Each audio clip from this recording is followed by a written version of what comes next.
Welcome to our newest segment, Mondays with Mel, on In the Vine podcast.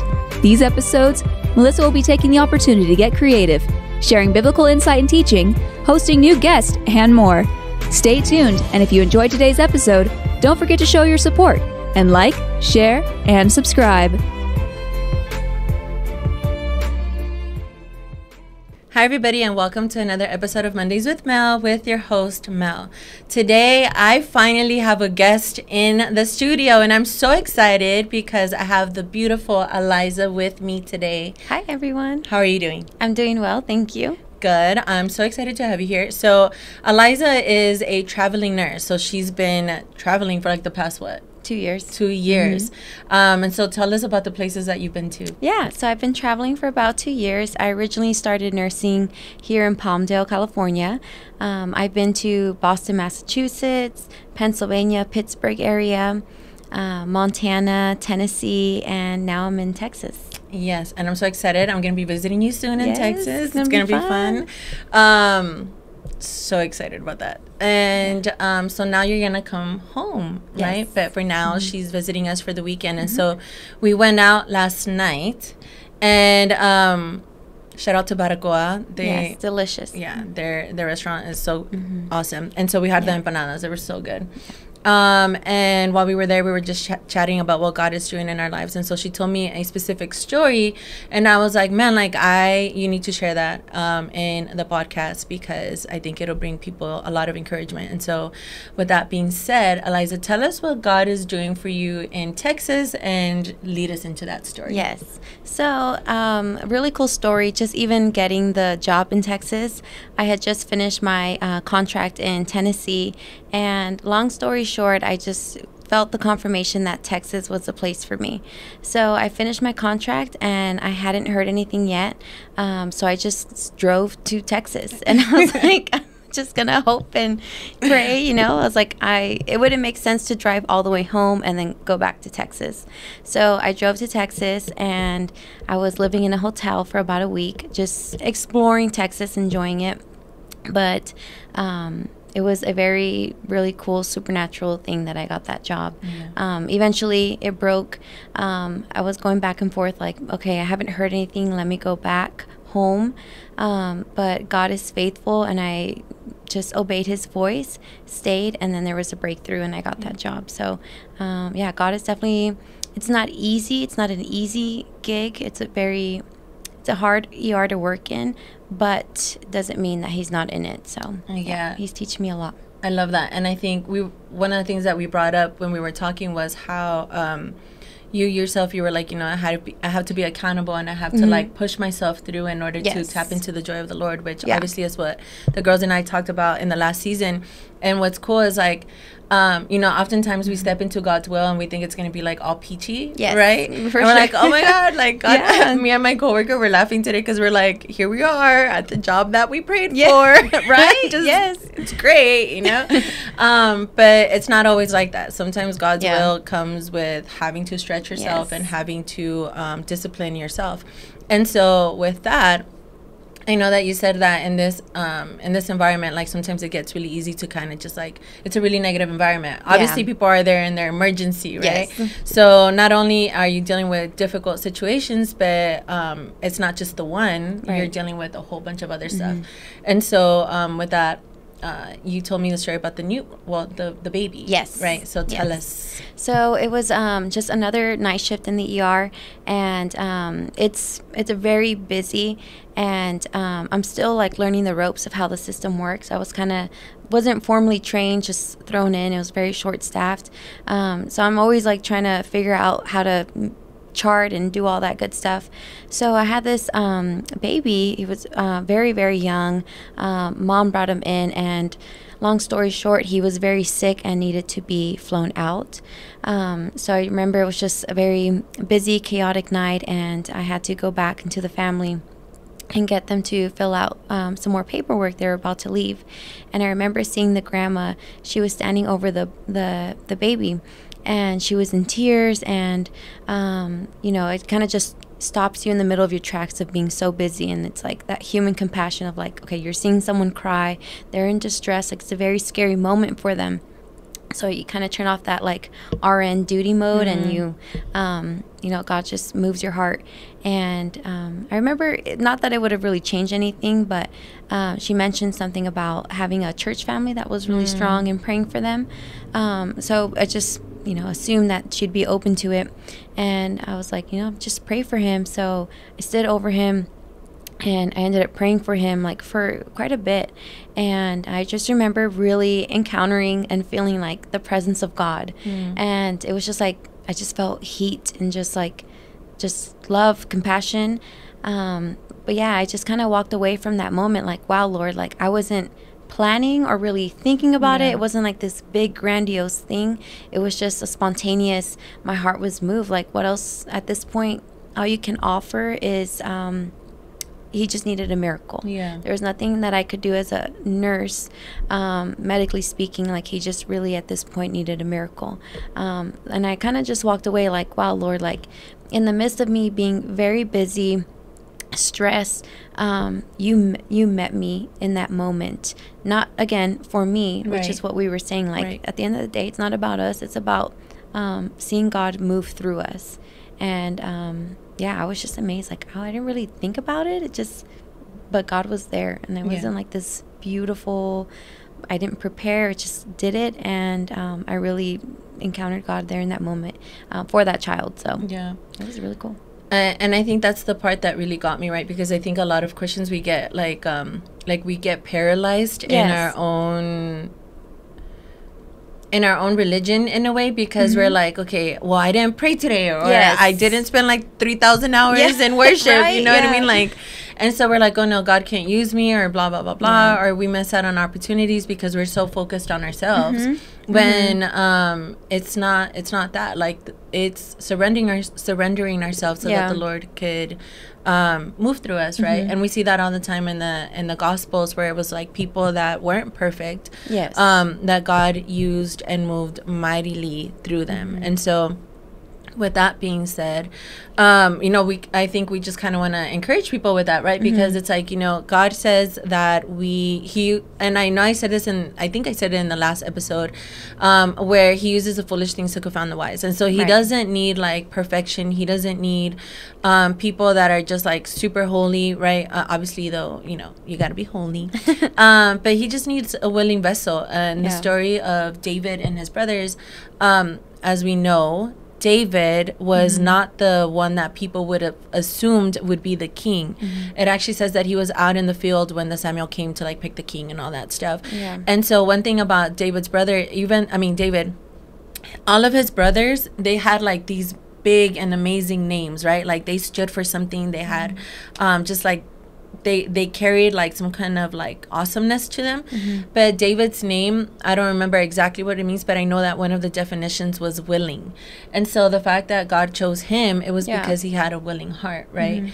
And so with that, after that, how was it like interacting with the family? Like, how did that change your perspective from there on out?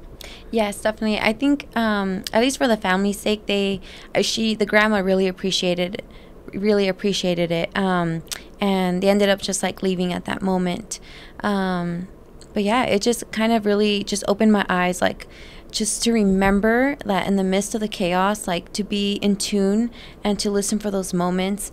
And it really doesn't have to be I don't know, I just felt like it really showed me God's mercy on me, because in that day I was busy, my attitude wasn't the best, I let the stress get to me, but the fact that I was just willing, and just even at the end of the day, my heart wasn't hardened with the day-to-day stress, and I was still able to see God move. So it just really just reminded me like how gracious he is and how merciful, and just to, like you said, be willing like David was. So one of the other things that we talked about was how God is so personal in everybody's life, like, right? Because he met you in that moment, but then I can only imagine like that grandma, for example, right, where she was like, oh yeah, we had a nurse that prayed for him, like, now you became a part of that story too, you know. So it's so amazing how God is so just that he's so personal and detailed. Like, one of the things that we were tripping out on, which is actually where that story came out of,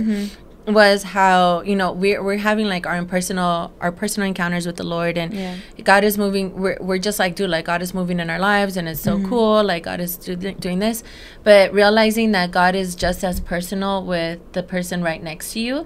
I think it's really humbling to realize that everybody has a story, right? And so that right there should help diminish the comparison, right? Well, why isn't God moving that way in my life, or blah blah blah blah. And so when it comes to like comparison and seeing the way that God is moving in other people's lives and in your life, like, was that something that you ever struggled with? Or definitely. I was like, for sure. Even like I've been off of social media, and because again, the whole comparison thing was like a big thing.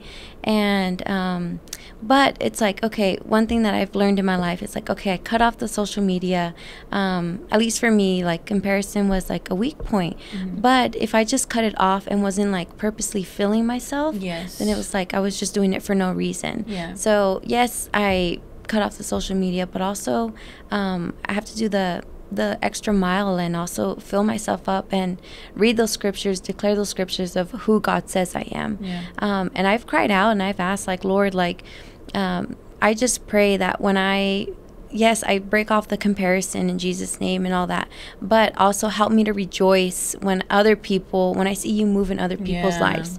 Because ultimately we're a body. So it's like, if we're not all working and functioning correctly, then it's going to ultimately affect the whole body of Christ. And our impact on the earth. So that is so good. Shoot, I wish I remember. I was just listening to a teaching about that earlier today too, and he was like, man, like he was talking about just receiving like a miracle and stuff. He's like, you got to get to the point where you don't even like worry about yourself, right? And not in a like letting yourself go type of thing, but in a way where you're just so focused on seeing breakthrough in other people's lives, right? And so I love that you said that, because it's not just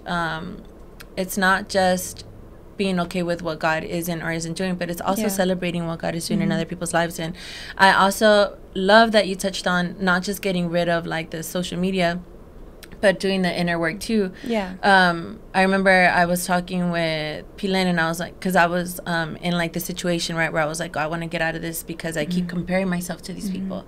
But then I was like, well, if it's not in this scenario, it's going to be in another scenario. Like the problem is me, it's not the people. Exactly. And so what you're saying is so wise, because it's like, you know, we can put the blame on others, like, well, so and so is this, and I feel like this, and blah blah blah, but people are just living their life, right? And so it's up to you to do the work. And so how have you seen breakthrough with that? Like what's been like your testimony when it comes to that? I would say like even with like my whole work experience, like it's been a rough one, and it's easy to get so wrapped up and focused on like ourselves, and what I've done wrong, and not that we shouldn't do that, right? But I would say just in like those simple prayers and actually vocalizing it and spending time in the presence of the Lord and really asking him, like, okay, Lord, break my heart for what breaks yours. When I just posture myself to receive that and allow God to do that work in me, even just hearing like testimonies from other people, like my friends, like taking those thoughts captive, and even just by me allowing and praying and saying, God, make my heart like yours. I've seen that breakthrough, and been able to rejoice. And even just stepping out and like praying for that little boy, the fact that I was able to take my mind off of myself, and allow God to move in that moment, and me pray for him, and eventually that like takes my mind off of me, and it brings me joy. And I feel like that's even more breakthrough, like you're not just focused on yourself. I'm able to see God move in other people's lives, and like slowly but surely going back to the whole getting rid of my social media, like if I was just worried about that, I feel like it would be very selfish. But by going that extra mile and asking God to like break my heart for what breaks his, and choosing to rejoice with other people, it's like, okay, then this is I'm breaking out of that. And I think it's also important to note that it doesn't always feel like when you start putting that into practice, right? Because I think a lot of people, it's like, well, I don't want to be fake. Like, I don't want to, but the emotion, just because you may not feel it while you're putting it into practice doesn't mean that it's not genuine, right? Like, I don't always feel like going to work, but I show up and I'm committed to it because I know that there's a reward, right? And so when you're starting to put that into practice, and it's just like rejoicing for other people and all these things, sometimes it's going to be hard, especially when other people are being blessed in areas that you've been like, hello, number 22, like, you're gonna call it anytime soon. It's testing. It's testing. And so it goes back to the seeds that you sow are the seeds that you're gonna harvest, right? And so Eliza, thank you so much. Before I end it, I know that she's not one to hype herself up, I think, but I'm just going to hype her up. This woman is just, the reason why I wanted to have her on here is just because it's not just, you know, her traveling and everything, but she's actually, I don't know if she knows this. I know I mentioned her a few times, but to me it's prevalent. So when I first came into the walk, she's one of the first people that like ministered to me and like prophetically without her even knowing. And so I know I've seen her heart for the Lord like for the past 11 years. And so she's legit. She's definitely gone through a lot of testing, a lot of stretching when it comes to building her faith and trusting God. And so you right now have just like the purity of a heart that's truly after God. And so Eliza, before we end it, is there anything that you would, I know you're going to be back for the next episode and we have another special guest for that episode, but do you want to leave our listeners with something in particular? I would say just don't be afraid to jump in and get to know God's love. I've been saved for 10, 11 years, and I've definitely tasted the world. But I just remember opening up my heart and encountering like the best love in the world. So yes, it's hard, but it's probably the best thing that you'll ever do. You'll see your life transformed, your family members, and it's just Jesus is amazing. His love is the best, and I couldn't imagine my life without it. So if you're just on the fence or thinking about it, just know from someone who's walked in darkness, that is the best thing that you could ever do. Amen. Well, thank you once again. I appreciate it, and we'll see you for the next episode. Thank you guys. Remember to like, comment, share, subscribe, and our handles are what is it? I always say Instagram. Our handles are inthevine.connects. You can find us on Instagram and on YouTube, and make sure you comment, share, because this is great. So thank you guys. Bye. Bye.